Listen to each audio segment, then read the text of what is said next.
New pictures just into CNN. A group of armed Trump supporters gathered outside the FBI office in Phoenix, Arizona. Photographs taken this morning show Trump supporters carrying handguns and assault-style weapons on the street. That is allowed under Arizona's open carry law. One of the demonstrators said they're at that location to support Trump and protest what they call the unlawful search at Mar-a-Lago. Now, this week, the FBI, along with the Department of Homeland Security, issued a joint intelligence bulletin warning of violent threats against federal law enforcement, courts, and government personnel, as well as facilities. Following the FBI search of Mar-a-Lago, the Bureau is monitoring an unprecedented number of threats fueled by dangerous statements like these. This is Gestapo crap, and it will not stand. The Department of Injustice needs to be cleaned out if they're going to start pretending we're some sort of banana republic. This should scare the living daylights out of American citizens and say, we have got to change our federal government. The way our federal government has gone, it's like what we thought about the Gestapo and people like that they just go after people. What we thought about Soviet Union, what we look at Latin America. We have got to say to ourselves, this cannot be our country.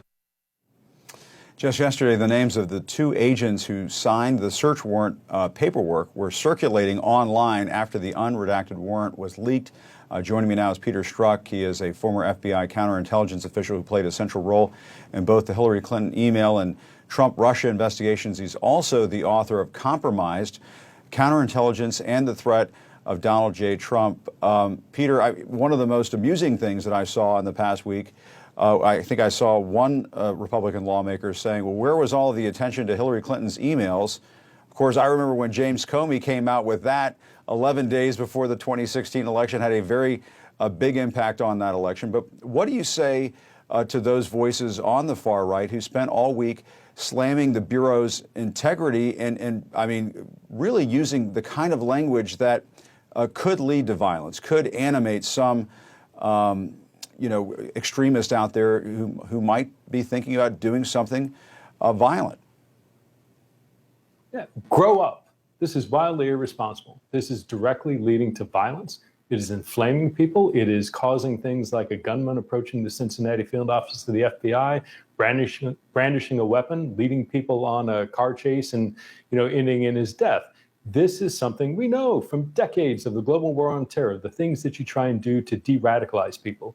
You approach political leaders, community leaders, faith leaders, and you tell them to dial back the rhetoric. What we're seeing in America today is the opposite. And, to your point, with a team of about 20 people, I spent a year and a half working on Hillary Clinton's email server, where we executed multiple search warrants.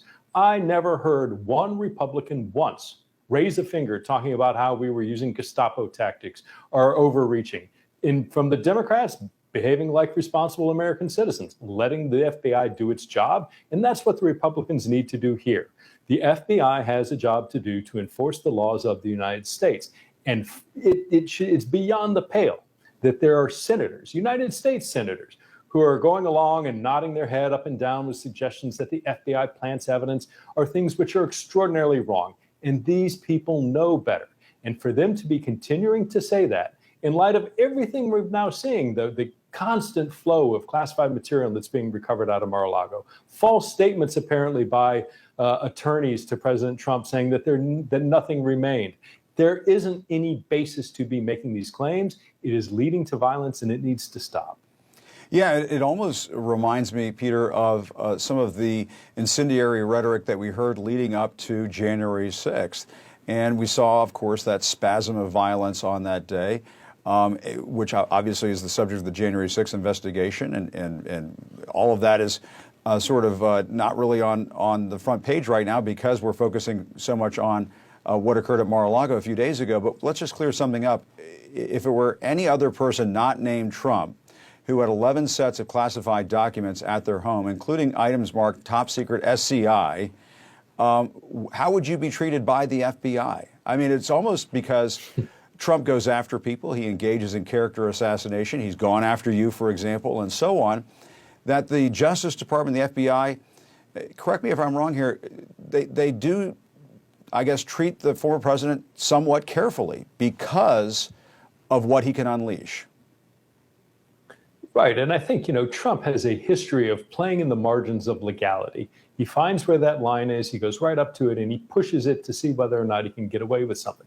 That was magnified when he became president, just because of the history of deference we have in this country to the presidency. So things which were never really codified, things that were always accepted as common practice, he walked right past that. And whether it was disregarding questions that Special Counsel Mueller asked of him, refusing to be interviewed in person, whether it's things like this where he's claiming first that he didn't have documents, then that he turned them in, then that he declassified them. There's just nothing there that, he won't push the boundary. Now, when it comes to my experience, I know from personal experience several very high-level, high-ranking government officials that I was present executing a search warrant because there was no offer of a subpoena. There was no reach out to their attorney to try and negotiate the return of something which we suspected they had. If they had classified information and they didn't have authorization to have it, it was contraband. We went to a judge, we got a search warrant, we executed that and recovered the material. So there's just no question in my mind that Trump is being treated differently, and largely because of who he is, but also because of his position as a former president. And Peter, here's the question that I have that has not been answered, and that is, why is a former president of the United States in possession of all of this top secret material?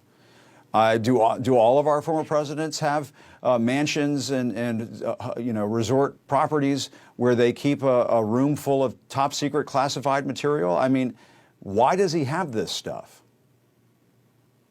Jim, he's an outlier. There is nobody else, no other president that I'm aware of.